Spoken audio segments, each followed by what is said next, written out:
Welcome to a special interview series commemorating 40 years of Lambda Scholarship Foundation Canada. In honor of this milestone, we're diving into the rich and complex history of an organization that has played a pivotal role in supporting the evolving needs of 2S LGBTQIA+ communities in Canada. Through candid conversations with some of the key individuals who helped shape the organization, this project aims to preserve and present the stories that define Lambda's legacy. These interviews offer space for reflection, celebration, and insight, offering a vivid portrait of the Foundation's evolution and its ongoing commitment to advancing equity in academic research, financial support, and education. For this interview, I sat down with André Cyr. Andre played a key role in the LGBTQ community through his work with both Lambda Scholarship Foundation and the gay men's social club, Club Moustache, where he served as president during its formative years. Introduced to Lambda by Gary Seeley, he helped to establish the Lambda Foundation for Excellence Scholarship Award in Gay and Lesbian Studies and secure the organization's nonprofit status. Andre's efforts provided a vital alternative to bar culture during the HIV crisis and created a lasting charitable legacy. He was involved with Lambda until the mid-1990s when he decided to step back to start a family. Hello, Andre. Thanks for speaking with us today. My pleasure. So you've played such an important role in building community in Ottawa, but I know that you're originally from New Brunswick. Could you tell us a little bit about where you grew up and what your coming of age was like? I come from from a very large Catholic family, a French Canadian family from New Brunswick. Were I think about 5 years behind French culture in Quebec, so we were still having big families up to the 70s, while in Quebec the fertility rate had dropped down. So I'm actually one of 10 boys. I am number 8 in the line of boys. So my dad always says that he was trying for the 12 apostles, named Andre. I have a brother Pierre, a brother Jean, and but the reality is I think my mom kept hoping that she would get a daughter. So by number 10, she said, no, this is not going to happen. So small town, my mom and dad separated very early. I never actually lived with my dad much. My dad was a visitor to our home by the time my memories sort of like, it's always of my dad coming once in a while, like maybe 2 or 3 times a year. And we would visit my dad instead. We lived in a border town next to the United States. So my dad actually would have lived in the United States. He was a lumberjack. And back then, I think the rules were if you were a lumberjack or a fisherman, you didn't need a visa to work on either side of the border. So my dad worked in forestry in the United States. Much of the crew that he would hire, which would be like 1 or 2 lumberjacks to help him in the woods, were usually from Quebec somewhere. And so that's what I knew mostly of my dad. He was a hard worker. He had a drinking problem. And so he liked working hard because that kept him away from the bottle. So he didn't like being an alcoholic, but he knew he was one. And it was why mom and dad separated. So you were around a lot of boys, and then your dad had a pretty kind of, I would say, masculine job. What was it like for you? Did you come out at that time in New Brunswick? Well, I was kind of fortunate in that sense. One of my eldest brothers came up first. So the second eldest, Jean, left home when he was about 18. My dad gave him about $300 and he hopped on a bus and went to Toronto. When he was in Toronto, he knew that he was gay, and all of a sudden he was surrounded by people who were like him. And so he found community very quickly in Montreal. And so when he came back, I would have been about 8 years younger than him. And when he came back, I would have been about 13, 14, and I knew I was gay as well. And so we sort of gravitated towards each other. Surprisingly enough, I was my dad's favorite. Like whenever I would ask him, my dad would give me right away. My other brothers was not so easy. So very typically, when the school year would start, my mom would come with me to Maine, where my dad lived, and under the guise that it was September, I needed school supplies, so he would buy school supplies for everybody because he would buy it for me. And so, and I would spend most of my time with my dad. I used to enjoy being away from the group.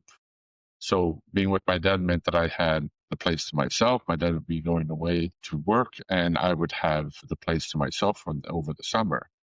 And so I liked that because being number 8 in a family of 10 is hard to, you're low in the pecking order, if you wish.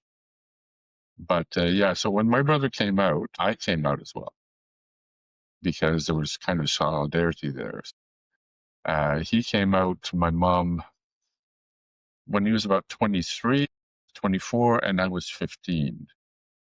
And up until that point, my mom thought I was going to be a priest because I wasn't chasing girls, I wasn't doing any of that stuff.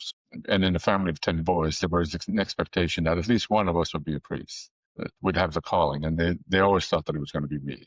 Yeah, when I came out, I was lucky because I had an older brother who sort of paved the way. I had another brother who was kind of bisexual, and so he was also part of that. The three of us would talk about our sexuality. I remember at that point that I thought that I would just grow out of it. And so I was not really thinking that it was anything in particular, like sort of like the books that I would read. And back in the 70s, it was actually pretty liberal. There were a few programs on TV about homosexuality. And the attitudes were starting to change by then, like the sexual revolution had happened. And was information available, not like today. Today you can go on the internet and find everything. But like when my brother came out, he had no clue. He had no idea what being gay was. And so when he came back to New Brunswick for a visit, he told me, like, it's not like going behind the barn and pulling down your pants and showing your dick to somebody else. He says you can live very happily in big cities. So I always figured like I would grow up in a big city and sort of migrate there. And my mom was not happy that I came out as gay because that meant that first I wasn't going to be a priest. And secondly, she wasn't going to have offsprings from me. And at this point, none of my brothers were married. Even though I was like number 8, my first brother that got married would be another, I think, 10 years down the road.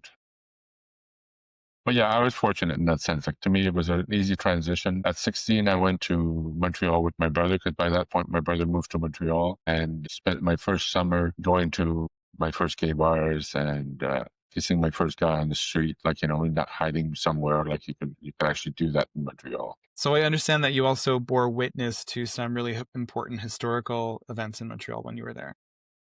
Yeah, actually, the second summer that I went to Montreal, so by this point, my brother Jean was living with a transvestite or transsexual person. Actually, she was going to go and have a sex change. And so when we got to Montreal, he lost his job, and so we spent most of the summer just going out to bars. And one of those times, we were at the Trucks, which is a cruising bar, and this this time in history was pretty much after or around the Olympics that happened in Montreal, and the police would raid many of the gay bars to clean up the city. I think they would round up prostitutes as well, if I remember correctly. But typically, gay bars would get raided, and I had never seen that. I was 16 years old.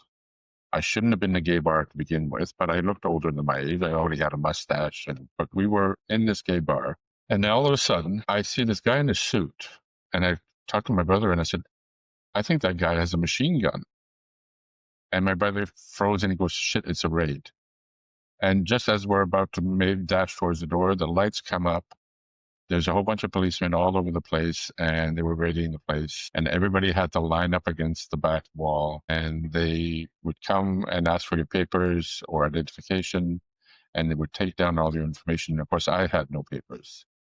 And so in my mind, I'm going, okay, how do I get out of this? And being 16, you're naive. You think the police know everything.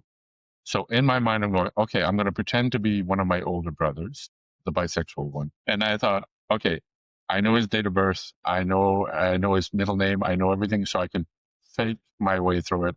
And so I assumed that somewhere 1977 or so, there's a record of my brother being stopped in a gay bar with my older brother as well. So, but they raided a few people. The cop that interviewed us was actually quite nice. Some of them were not. Some guy they arrested a handful of people, purportedly because they were selling drugs. But I know that one guy started singing the Quebec birthday song, like, la police de Montréal, c'est à votre tour de vous laisser parler d'amour. And it just infuriated this guy, just slapped him across the face, dragged him out of the bar, and he got arrested as well. So it sort of put everybody else in their place. We sort of kept quiet. And my brother said, like, this happened all the time. This was one of those raids at the trucks, cruising bar that happened in Montreal during the 70s that I was in.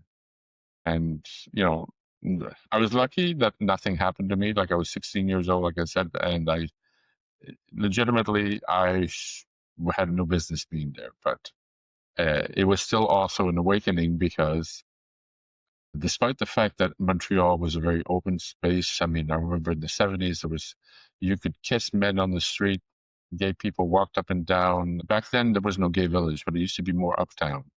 And so all the gay bars used to be off St. Catharines in I can't remember the name of the street. Anyway, there was the Limelight, there was Studio Stanley One. Street. It was Stanley, I believe, Stanley, right? that's Yeah. it. Yes. So all the gay village used to be around that time. And like, I remember, like, you would see gay people walking arm in arm, and like, it felt open, but at the same time, that sort of reminded me that it wasn't that open after all. So let's talk now maybe a little bit about Ottawa. I know then you've got your pretty much like your gay education, I would say, probably in Montreal, and came up against some pretty intense, interactions with like authority and like, homophobia in Montreal, and now you're in Ottawa. What brought you to Ottawa? So yeah, so that first year that I was in Montreal at 16, 16 was also the year that I went to university. So that first year, I remember that when I was in Montreal, like, I had a big crush on some guy that I met there. Like, he was the first, like, very rugged guy that I actually met. Like, he was Italian, and I thought I was going to quit school and just fall in love with him. But then, sort of like, reality set in, and I went like, no, this 30-some-year-old guy is attracted to a 16-year-old boy. And then he showed me pictures of his previous boyfriend, who was another 16-year-old boy. I thought, no, I'm going to age out of his of his dating pool soon. So I might as well stick to my plan A, which is finish university. And so by the age of 20, I'd finished university. I got recruited by the government to work at either Environment Canada, either in Montreal or Toronto, or with Stats Canada in Ottawa. And given my brother's history of how he lived in Montreal and how he lived in Toronto, this was even before AIDS. And I thought, I will die very young if I move to those two cities, because all you do is go out, all you do is have sex, all you do is. And I thought, Ottawa's in the middle. It's quieter. It's a big city, but it's not. It's not Toronto. It's not Montreal. So I chose to come to Ottawa, and this is where I ended up making my home, and I still live there now. So, you got involved with Club Moustache, right, which was a bit of like the precursor to Lambda. From what I understand, at some point they had about like 500 members or something like that. Can you talk to us a little bit about Club Moustache, like the precursor to Lambda? What was it like? What kind of activities did you engage? So yeah, so that was one of the nice things about Ottawa, and certainly probably also why Ottawa has a bad reputation.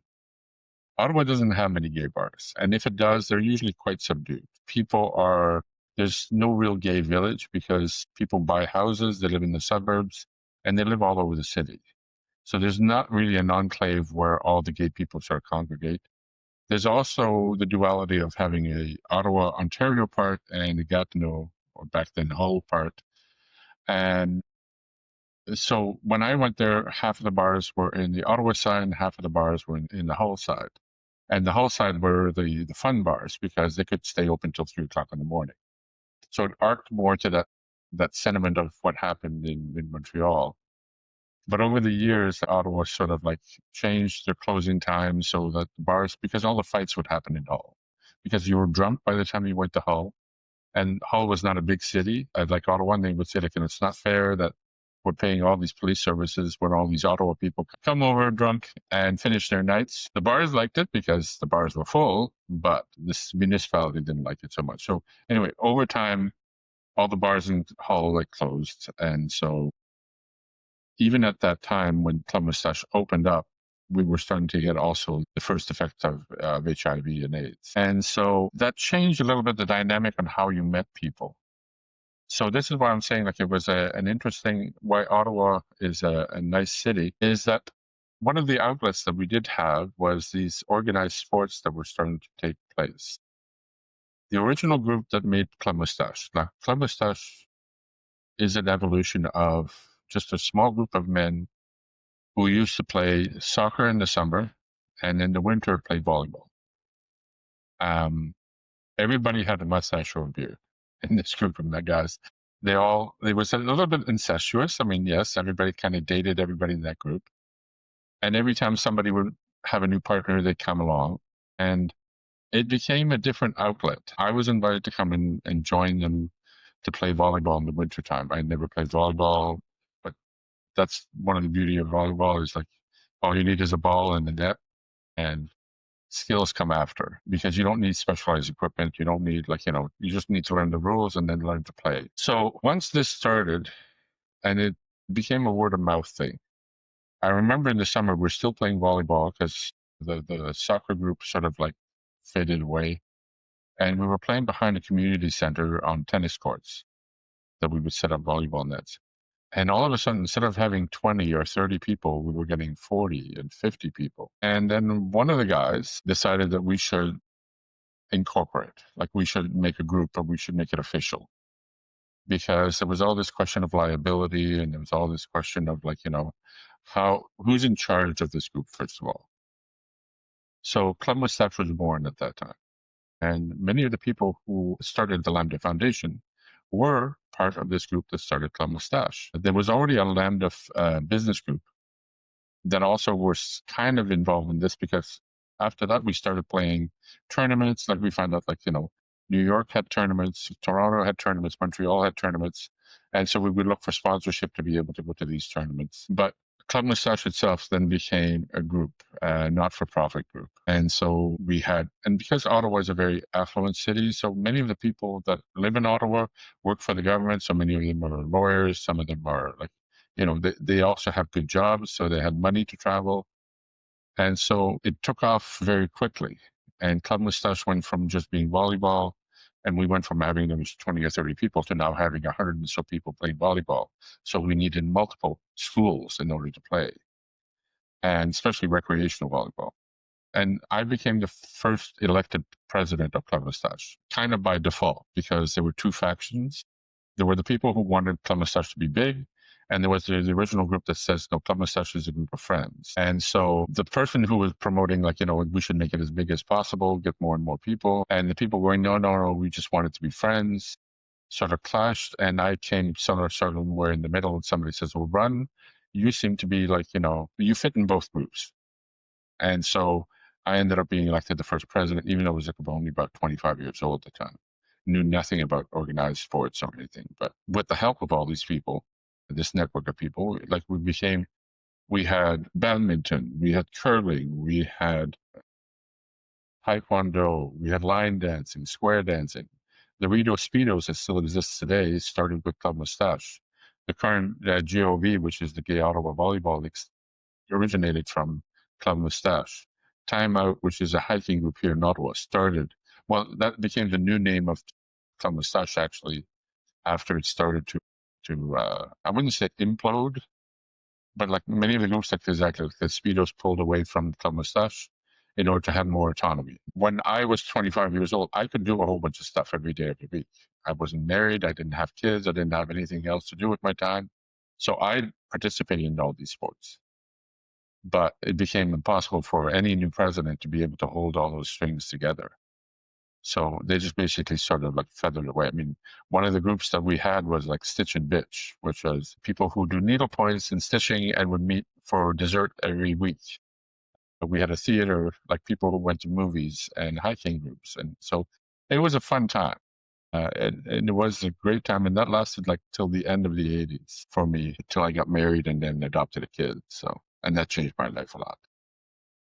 Can I ask you, you said that this group started, and there were a lot of people around that that also started Lambda. Can you speak a bit about the people that you worked with at that time? I imagine Gary Seeley was one of them, but can Yes. you talk a bit about who else was there at that point to kind of start creating this group? So Gary Seeley was obviously one of the organizers. He was right from the get-go. You knew that Gary had ideas that was community-based. Like he always saw that there was a political angle to what he was doing. The other person on the other side from that was Leo Bertrand. Leo Bertrand was a civil servant with the government, but he was probably the most organized person I had ever met. If Leo, you told him that there was an opportunity to start something, he would just jump in and start doing it. Gary had more of an idea of how things connected to other people. Leo was more like, oh, we could do it ourselves. Gary was more, there's other groups that we have to contend with, and we have to coordinate with everybody. And so Gary was much more plugged in, I think, to the network of people that live and work for gay issues here in Ottawa. Initially, I mean, I didn't know Gary very well, and I always thought, like, I was 25 and Gary would have been like a good 15, 20 years older than me. So, and his partner Hugh, it's funny because I ended up adopting a son with a learning disability, and that's what Hugh used to do for a living as well, is working with kids with disabilities. So our paths crossed over again later on in life. Other than that, there were the original group of the Club Moustache. So the original group, I remember Tony Dupuis, Kevin James, then there was Yvan Evil and Eve. I remember the three wise men. They were all part of this original group, and they were the ones that wanted this idea of friendship. Like so Club Moustache was first and foremost a group of friends. You could only join the club if you were referred by a friend. And I remember when I was president, I sort of like broke the cardinal rule at one point by saying, well, I have friends that are straight and I have friends that are women, and they don't have this organization. They'd like to be able to join in. And so a lot of people went, nope, this is no longer a gay men's club. It's now becoming something, it's morphed into something bigger and different, and we don't like that. So we lost many of our original members that way. But we gained, like, for every one that we lost, we had 5 more that we joined. And at one point, I got involved with Bruce House, which was a house for people with HIV in Ottawa. And we made the decision already by that point that students at Carleton University and Ottawa University could play any sports for free because they were young and they didn't have money. And most of the people in Ottawa were like, had good government jobs, so they could subsidize these people. Well, we did the same thing with Bruce House. And again, the fear of AIDS, some people did walk away. They said, like, I'm not coming to volleyball anymore because. So you could see where some of the cracks happen, and why, like I said, it's a bit of an implosion is because being altruistic doesn't necessarily mean you have unanimous approval of those things.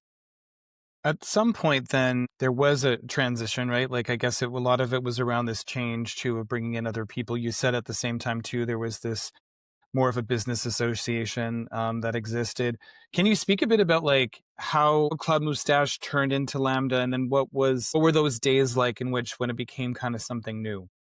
Well, okay, so Club Moustache didn't turn into Lambda. I think Lambda was more of an offshoot of the Lambda business group. Gary was working with other people, and they wanted to do the Lambda Foundation. And so they were brainstorming. And like I said, Gary was the one that was connected with more of the professional groups that try to support gay people, gay businesses all in the city. And so they came up with this idea that we should have a way of recognizing achievements that help the gay agenda or the gay cause and being Ottawa, it seemed like many of the things that happened here, like the first march happened here in Ottawa, even though it was organized by people from Montreal and Toronto that came and joined. Ottawa is where the government sits. And so many of those first happened here in Ottawa. And so there was a reason to sort of like have a national body. EGAL was here in Ottawa as well. And I remember that they were involved a little bit with us as well. But Gary had come up with this idea, well, him with this other group of having a recognition awards. And so then they decided, what kind of categories should we have? So they had community involvement, legal in the arts, in sports. And so they had set up all these different pockets of where nominations for recognition could come from. So that's when Gary called me. And by this point, I had sort of weaned away from Club Moustache. I had met my partner through Bruce House. He was the founding director of Bruce House, Todd Armstrong. And we had gotten married, as married you could get back then. And that's all a different story. And we adopted a son, a boy. So our son at that point was 18 months old. And so we hadn't adopted him yet. We were fostering him first. So that took many of my time at that point. So I remember this happened during that time that I married Todd, and before the adoption is when the Lambda Foundation started. And so Gary invited me and said, you can do the sports aspect of this foundation. We had a lawyer on the group. We was going to look to see if we could get charitable status, and if not, then at least have a not-for-profit status. We had somebody in there that used to do fundraising for us with the Wild About Sappho, book readings that we would organize once a year. And so we started collecting money. And because of Club Moustache as well, we used to give money to charitable organizations. That's how I met Bruce House. Bring back into the story. We had money left over from bowling, and they needed money. And so we voted to give the surplus of money that we had at the end of the year to Bruce, to help Bruce House. So that's how Club Moustache ended up being involved as well, is because we were doing some philanthropic, just because like you go from 20 people and you charge $2 a night playing volleyball, and now 200 people or 100 people show up, they still pay $2. You now have $200 for a gym that costs you $20 or $30 a night. So we ended up having an awful lot of money. And even though we would keep some money for seed for the next year, we had one year, one of our treasurers ran away with money. And I said, never keep money more than what you need, because it's too tempting for somebody to just take it and run away with it. And because even this guy, he was a nice guy. He was our treasurer, and then he moved to Toronto, and then he took the money from our account. He should have helped himself move to Toronto. And like I said, if not for Leo would do anything. Leo was able to get the money back from this guy by threatening lawyers and all this stuff.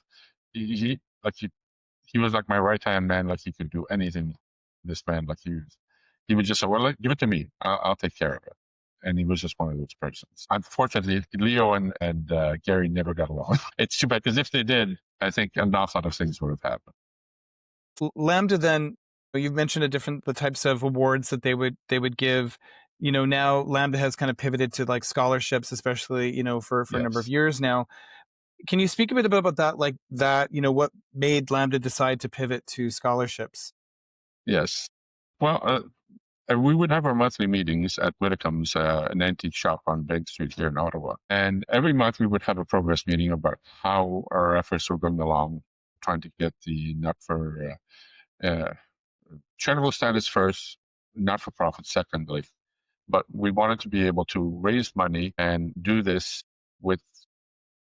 and people could get a tax receipt for the work that we were trying to do. Fortunately, right around the same time, the government changed. Brian Mulroney had just been elected prime minister, and CRA started cracking down on the number of not-for-profit organizations and re-evaluating their status. Now, we hadn't even applied yet. And our lawyer came back, the lawyer that was on the board came back and he says, "It's going to be impossible." He goes, "These are the criteria for us to be not a charitable donation. It has to be either a scholarship," and we had talked about doing scholarships before as just one of the umbrella things that we would do. So there was only these 3 or 4 designated options for us to be able to qualify for that. And of course, the scholarship was one of those things. Around the same time, a friend of the Lambda Foundation, the very first person, I can't remember his name now, but I'm sure if you go to the website, it'll be the first scholarship that we ever gave out. He was dying of AIDS and wanted to donate his inheritance to the foundation, but he didn't know in what capacity. And so that became the very first scholarship that we did.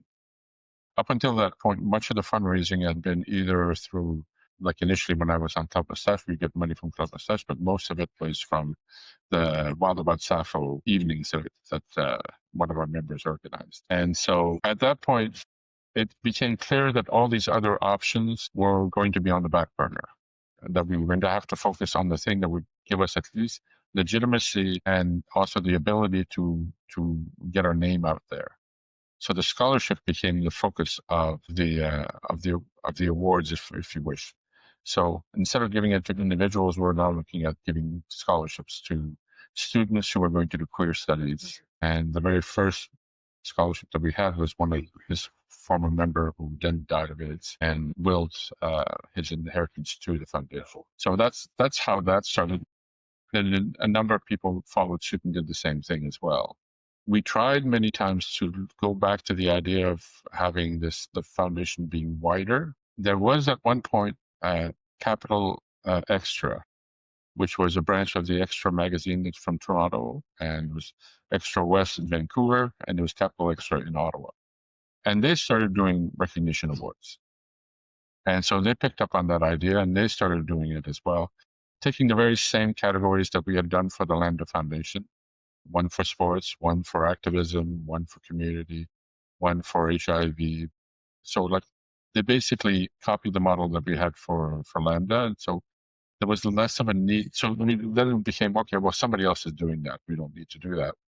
Sadly, I mean, all those Capital Extra is now only an online publication and it's mostly dedicated to Toronto. There's no more regional chapters of that newspaper.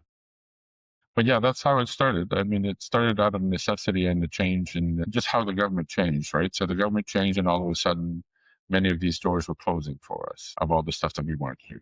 At least we were hoping to get the not-for-profit status for these other activities, but even that became problematic and it became costly and we didn't have that much money to begin with. And Were we you didn't still want were you still involved with Lambda during that the time to change the status to charitable? Yep, yep. Yeah, I was there till I would say like probably about a year after my son came and lived with us, and I said like it's hard to keep balancing all these things, and so I focused on family life and kind of pulled away even from the organized sports. Like even I was still doing the sports up until that point. Instead of playing volleyball, I would be a referee or something like that, or I would coach.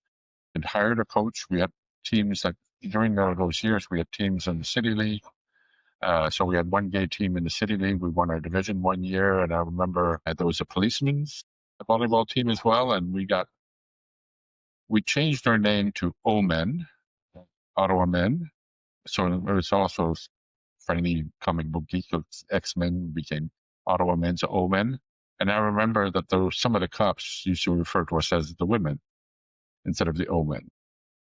Until I realized that one of the cops was gay, and I said, like, was this on purpose? And they said, a couple of members, I said that they're a little bit homophobic, but I said, like, they were coming around at that time. It was still, like, early 90s at that point, and relationship between Ottawa police and the gay community was not that great either. I'm curious, like at the time, like did you see yourself as an activist, like this work, and did you have like a sense of the importance of Lambda in the lives of the people who, other the people who are working on the board or even the people who are receiving the scholarships?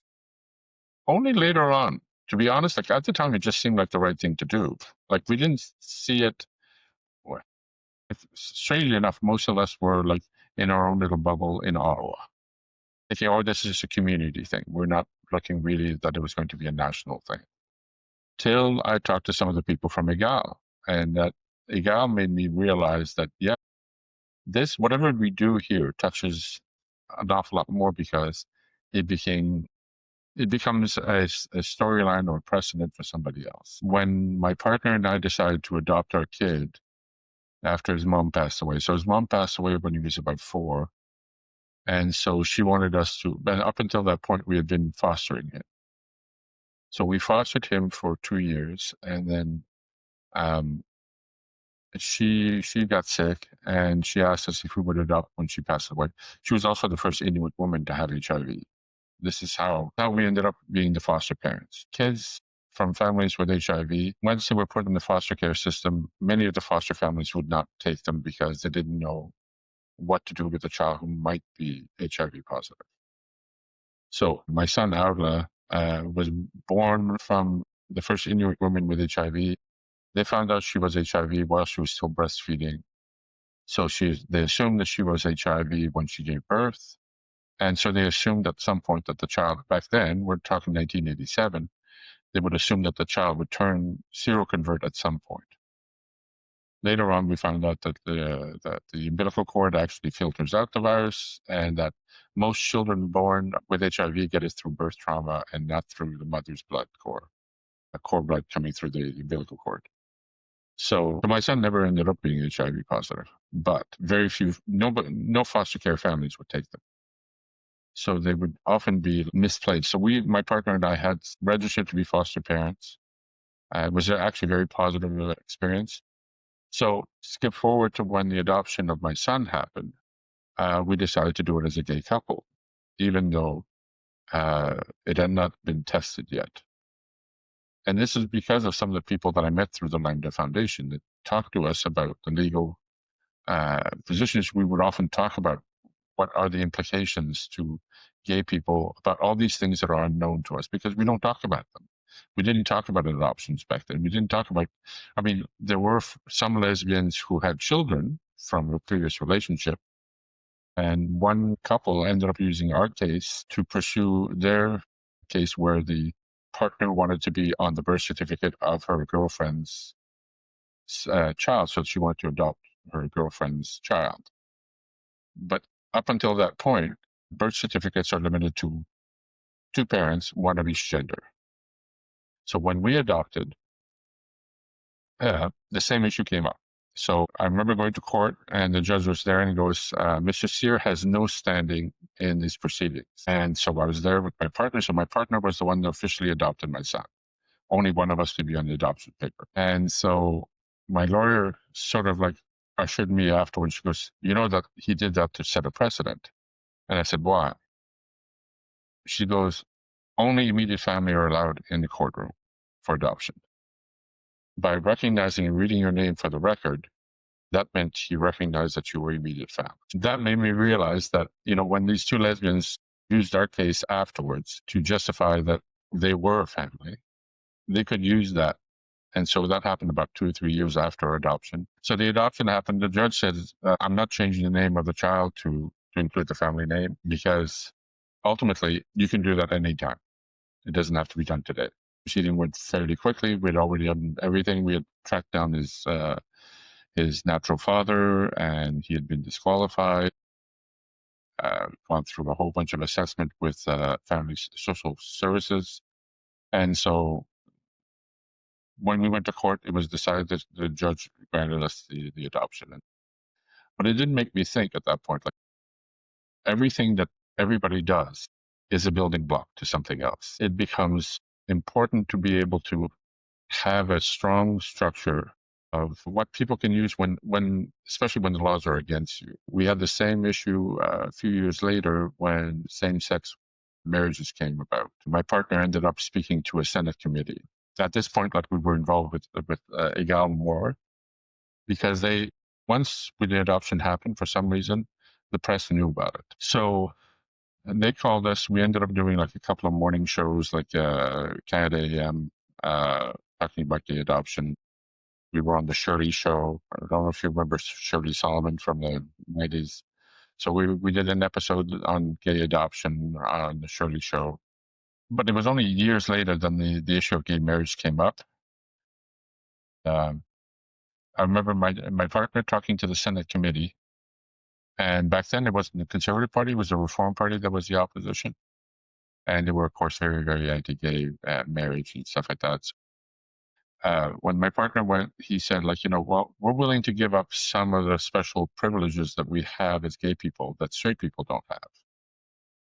And I remember this reformer going, well, what do you mean you have special status? He goes, yeah, it goes like, right now, my partner works for the federal government. He pays me to take care of our son because I'm a stay-at-home dad, and he gets to claim my son, our son, as equivalent to spouse. So we get two deductions that's straight couples don't get. Straight couples, you either have a stay-at-home spouse, and that's it, and you can claim your spouse. He gets to claim me as a deduction for childcare, and he gets to claim my son as a quote spouse. And we think it's unfair, and we should be treated like everybody else. And I remember in their mind going, they already have special status. We want to take away the special status. And they were before arguing, why should gay people be granted this special status? And we said, well, we already have a special status. We're already getting tax breaks that straight people don't get. And we're willing to give that up just to be treated equal. So I think, it sounds to me that like a lot of this work that you've been doing, whether it was with Club Moustache or with Lambda, really kind of had a big impact on your life and really brought you down a certain path. Like, especially if you were saying, you met your partner through Bruce House. It was through Bruce House that you started your family. You got involved with Bruce House because of the community involvement that you had with both Lambda and Club Moustache. Can you reflect a little bit about Lambda itself too? Like, did this organization have that kind of effect for a lot of people, would you say? Well, for some that it did. I think Lambda could have been so much more as well. I think it still has the potential to be so much more. Right now, we have a little niche, and I think it goes back to that very first story I told you about, like Club Moustache.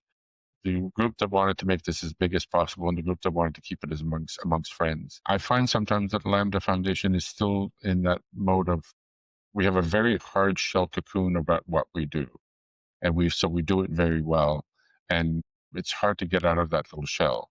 So it ends up being a prison in a certain way, because we are now earmarked as a scholarship program when we can be so much more. I think I like the idea of the original group, like what Gary did. I'm trying to remember all the other guys' name, but at my age, I even forgot my name from time to time. So, but I remember those discussions that we would have at Whitcomb's, not Whitcomb's, at what was it called? It was an antique shop, corner of Bank Street. Anyway, we would meet there and we would have these philosophical discussions about what we could do, how we would be able to show pride and show recognition for some of the efforts that people were making selflessly, because really they were doing it. Like I said, like I didn't know at 25 that I was doing something that was going to affect anybody else. So there were a lot of people like that. They didn't know that what they were doing was going to affect a lot of other people. By living yourself much more authentically, much more openly, by saying that, there's something here to celebrate, tells other people that it's okay, that this is where you should be. This is what you should be doing. And so, yeah, Lambda Foundation survived an awful lot and is still there, and that's one of the achievements. Like I said, Club Moustache doesn't exist anymore. Its remnants are left in all these other little groups that exist, and it's still going. It's still the remnants are still there. The waves are still there. The Lambda Foundation, though, is it went from some big idea to something very concrete, and it's managed to keep that going and still be there, and that's remarkable in this day and age. So we're creating this video around the 40th anniversary of Lambda, looking ahead to the 50th, in the next 10 years. You talk about it could be so much more. What are your hopes for the organization? I mean, you've kind of alluded that to a little bit in one of your previous questions, but how would you like to see this organization maybe change in different ways moving forward? Well, it should be the next step. Like, queer studies is one thing. It's more like, how do you put that in practice in politics or like, I know that EGAL does the politicking part of promoting this, but I think it's the same thing. It's like Club Moustache used to group in a whole bunch of different sports into one umbrella. I think that there's a need to be able to find that community umbrella again. So I know that EGAL also has shrunk in scope since the family recognition happened. That was a big milestone, and it was something that sort of propelled it to a large size, because it had a groundswell of support at that point saying this needs to happen in our lifetime. And I remember after I retired, I would start getting involved again. Ran for Mr. Leather Ottawa, I won that, and I was talking to the International Mr. Leather contest. And I said, many of us didn't think that many of the things that happened would be done in our lifetime. And it was remarkable. Sometimes it's remarkable to see what just doing what you think is the right thing to do just accomplishes. Well, Thank you, Andre. I want to really appreciate you for being so honest and candid and with us today. And thank you also for all the work that you've done. Well, thank you for doing this. I think it's great. Recently, the volleyball group asked if they could name some of their awards that they do in the year, like in most of the MVP and all this stuff.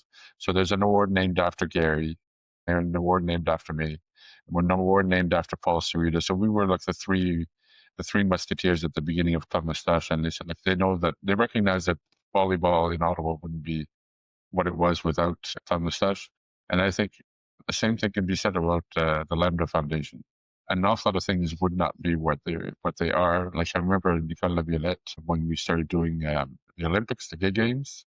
And Nicole Laviolette was responsible for the women's group. I was responsible for the men's group, and she ended up doing an awful lot of work as well. That just I don't know. It shouldn't be forgotten. It should be always somebody needs to be a caretaker of the information. And so I appreciate what you guys are doing. Well, thank you. Thank you very much, Andre. We hope that these stories inspire and deepen your understanding of Lambda's legacy and enduring impact. If you enjoyed this conversation, don't miss the other interviews we've posted as part of Lambda Scholarship Foundation Canada's 40th anniversary project. There are plenty more inspiring voices and stories to discover.